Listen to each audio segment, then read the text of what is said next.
മഴ വരണോ നോക്ക്. മഴ.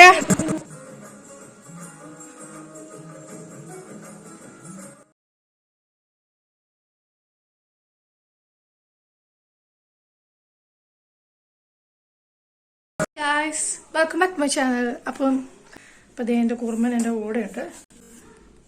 ഹായ് പറഞ്ഞേ. ഹായ്. ഫുൾ കുണ്ടണിയിലാണ്. കുറെ ക്ലീൻ ചെയ്യാനുണ്ട്. ഒരു ഫംഗ്ഷൻ ഉണ്ട്. ഫംഗ്ഷൻ എന്താണെന്നുള്ളത് ഞാൻ ഈ വീഡിയോയ്ക്ക് തന്നെ മാക്സിമം ഇടാൻ നോക്കാം കേട്ടോ. അപ്പം വീഡിയോ ഒരുപാട് ലെങ്ത് ആവുകയാണെങ്കിൽ ഞാൻ 2 പാർട്ടായിട്ട് ഇടാം. ക്ലീനിങ് കൊണ്ട് മെയിൻ വളരെ മോശമായിട്ടാണ് കിടക്കണേ. ഞങ്ങൾ ഈ റൂം യൂസ് ചെയ്യാറില്ല, അതുകൊണ്ട് തന്നെ വളരെ കൂറായിട്ടാണ് കിടക്കുന്നത്. കാണിച്ചു തരാമേ. ഇനിയിപ്പം കുറെ ഒതുക്കാനുണ്ട്. ആദ്യം ഈ ചെറുക്കനെ ഒതുക്കാം അല്ലേ. എന്താ പറയാനുള്ളേ? മുഴുവൻ വലിച്ചേരിട്ടിരിക്കാന്ന് പറയേ. നമ്മൾ ക്ലീൻ ചെയ്യാൻ പോവാ കേട്ടോ. കാരണം ഒരുപാട് ക്ലീൻ ചെയ്യാനുണ്ട്. പിന്നെ എനിക്കിങ്ങനെ നമ്മൾ വർക്കൊക്കെ ചെയ്യുന്നതായതുകൊണ്ട് തന്നെ ഡീപ്പ് ക്ലീൻ അതിനൊന്നും സമയം കിട്ടാറില്ല.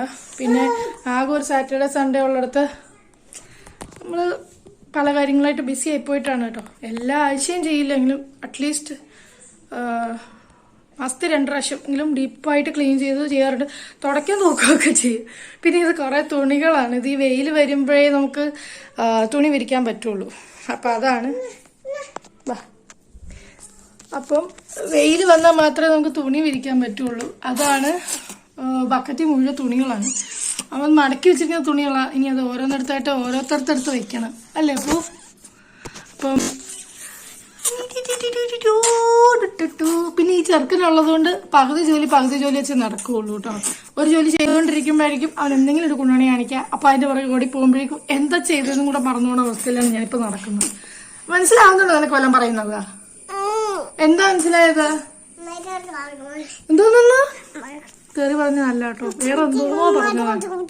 ആണോ? അമ്മയടുത്ത് പോവാണോ? ഇത് ഇങ്ങനെയൊക്കെ തന്നെയാണ് കേട്ടോ. മിക്ക ആൾക്കാരൊന്നും പറയില്ല, ജനറലൈസ് ചെയ്യുന്നില്ല. അടിപൊളിയായിട്ട് എല്ലാം കൊണ്ടു നടക്കുന്ന ആൾക്കാരും ഉണ്ട്. ഞാൻ ഇങ്ങനെ ആയതുകൊണ്ട് ഇങ്ങനെ കാണിക്കുന്നു.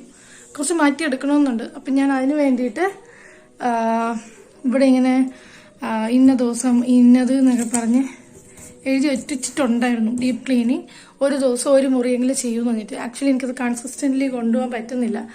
ഇനി എന്തായാലും മാക്സിമം ഞാൻ ട്രൈ ചെയ്ത് ട്രൈ കണ്ട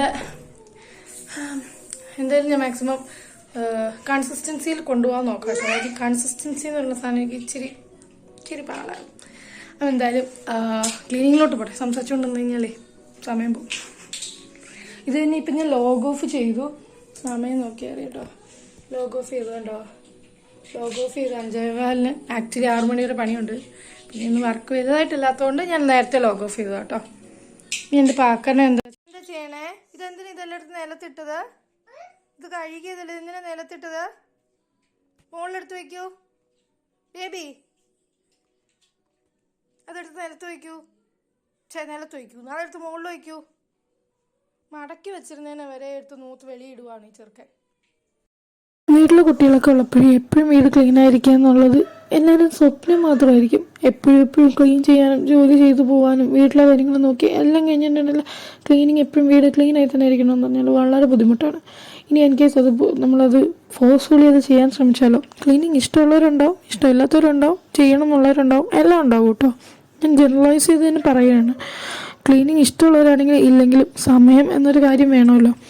കുഞ്ഞുള്ളതിൻ്റെ സ്ഥിതിക്കൊക്കെ മിക്ക അമ്മമാരുടെ ഒരു പ്രശ്നമാണ് ഇങ്ങോട്ട് തിരിഞ്ഞിട്ട് അങ്ങോട്ട് തിരിയുമ്പോഴേക്കും വെച്ച് 1 മിനിറ്റ് കൊണ്ട് തന്നെ ഒരുമിച്ച് കൂട്ടി വെച്ചിരുന്ന, അതായത് വൃത്തിയായിട്ട് അടുക്കിയൊക്കെ വെച്ചിരുന്ന സാധനങ്ങളെടുത്ത് നിലത്തിടുക.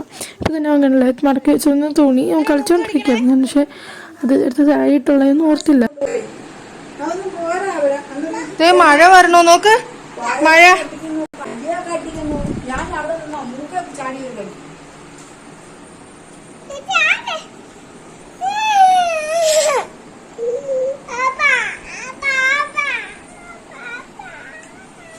അവരവിടെ നിക്കണോണ്ടൊട്ട് സഹിക്കണില്ല. എന്നാണാവോ?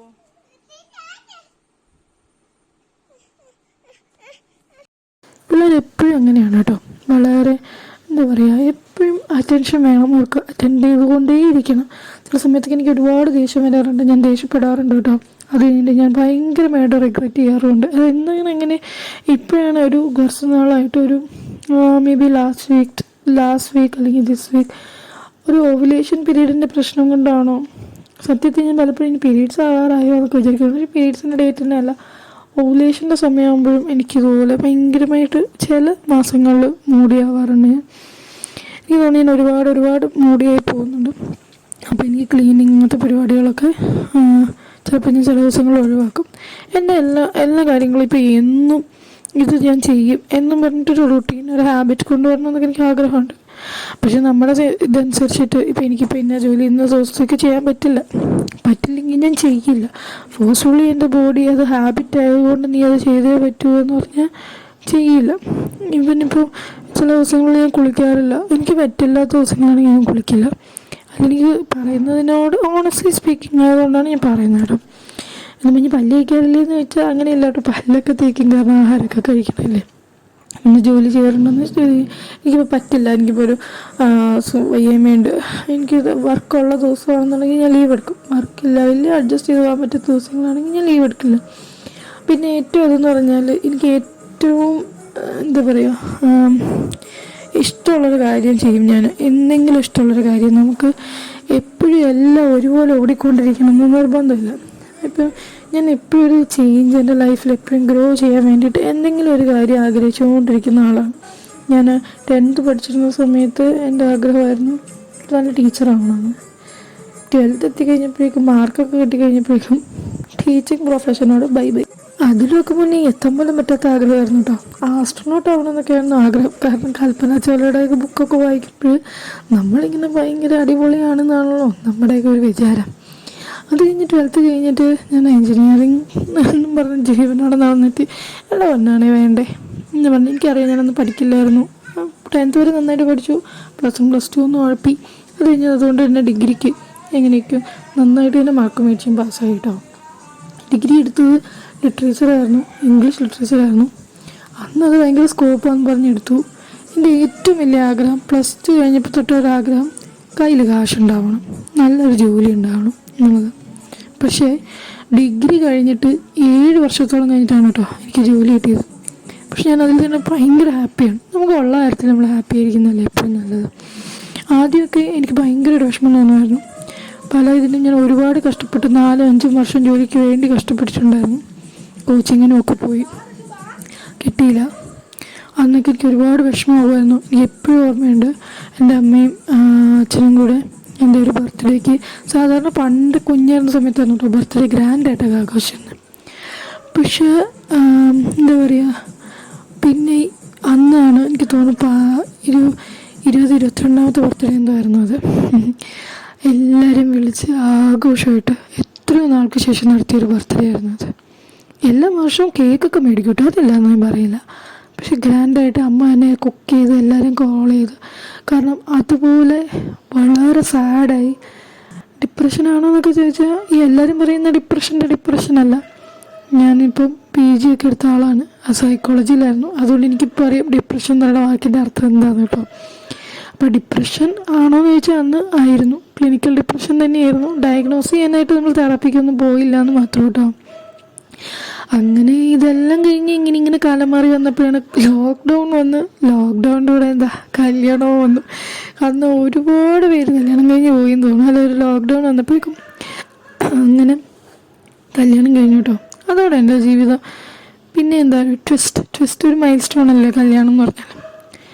കല്യാണം കഴിഞ്ഞിട്ടാണ് കുറേ കാര്യങ്ങൾ ഞാൻ പിന്നെയും ചേഞ്ച് വരുത്തി. അത് കഴിഞ്ഞ് കുഞ്ഞായി കഴിഞ്ഞപ്പോൾ അതിന് ഡബിൾ ചേഞ്ച് വരുത്തി. അപ്പോൾ ഇങ്ങനെ ചേഞ്ച് വരുത്തി നമ്മളെപ്പോഴും ചേഞ്ച് ആയിക്കൊണ്ടിരിക്കണം എന്നേ, നമ്മൾ ഹ്യൂമൻസ് അല്ലേ, ചേഞ്ച് ആയിക്കൊണ്ടേയിരിക്കണം. അങ്ങനെ ചേഞ്ച് എൻ്റെ അമ്മയൊക്കെ പണ്ട് എൻ്റെ അടുത്ത് പറയായിരുന്നു, നീ വേറെ വീട്ടിൽ പോയി കഴിഞ്ഞാൽ എന്തെങ്കിലും ജോലി ചെയ്യുമോ ചേഞ്ച് ചോദിക്കുമായിരുന്നു കേട്ടോ. പക്ഷേ എല്ലാ ദിവസവും കുക്ക് ചെയ്യാറുമുണ്ട്. അറ്റ്ലീസ്റ്റ് ഇപ്പോൾ അമ്മയാണ് രാവിലെ ബ്രേക്ക്ഫാസ്റ്റ് ഉണ്ടാക്കണമെങ്കിൽ ഉച്ചത്തേക്കുള്ള കറി, രാത്രിയിലേക്കുള്ള ഡിന്നർ ഞാനായിരിക്കും ഉണ്ടാക്കുക. മാക്സിമം അറ്റ്ലീസ്റ്റ് രാത്രിയിലെ ഡിന്നർ ഞാൻ ചെയ്യാറുണ്ട് കേട്ടോ. പിന്നെ ക്ലീനിങ് അതും ചെയ്യാറുണ്ട്. അപ്പം എല്ലാം നമുക്ക് അറ്റ് എ ടൈം കിട്ടണം, അല്ലെങ്കിൽ എല്ലാം നമുക്ക് ഒരുമിച്ച് കിട്ടണം എന്നൊന്നുമില്ല. എല്ലാത്തിനും അതിൻ്റെതായ സമയമുണ്ട് ദാസ. എല്ലാം ഒരു സമയമാകുമ്പോൾ നടക്കുന്നേ. ഞാനിപ്പോൾ ഇങ്ങനെ ഭയങ്കര ഒരു മോട്ടിവേഷൻ സ്പീക്കറായിട്ടോ അല്ലെങ്കിൽ വേറെ ഒന്നും ആയിട്ടില്ല കേട്ടോ പറയണേ. എൻ്റെ അനുഭവങ്ങൾ വെച്ചിട്ട് ഞാൻ ഉള്ള കാര്യങ്ങൾ ഉള്ളതുപോലെ പറയുന്നു.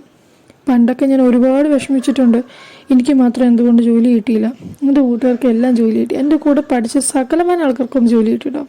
പക്ഷെ ഇപ്പം അവരെ ജോലി പലയിടത്തൊക്കെ ആണെങ്കിലും അവരെക്കാളും അടിപൊളിയായ ഒരു ജോലി തന്നെ കേട്ടോ ഞാനും ജോലി ചെയ്യണം. എന്താണ് ജോലി, എന്തൊക്കെയാണ് കാര്യങ്ങൾ എന്നുള്ളത് വേറെ ദിവസം വേറെ വീഡിയോ പറയാം കേട്ടോ. അപ്പോൾ ശരി, ബൈ ബൈ, സീ യു.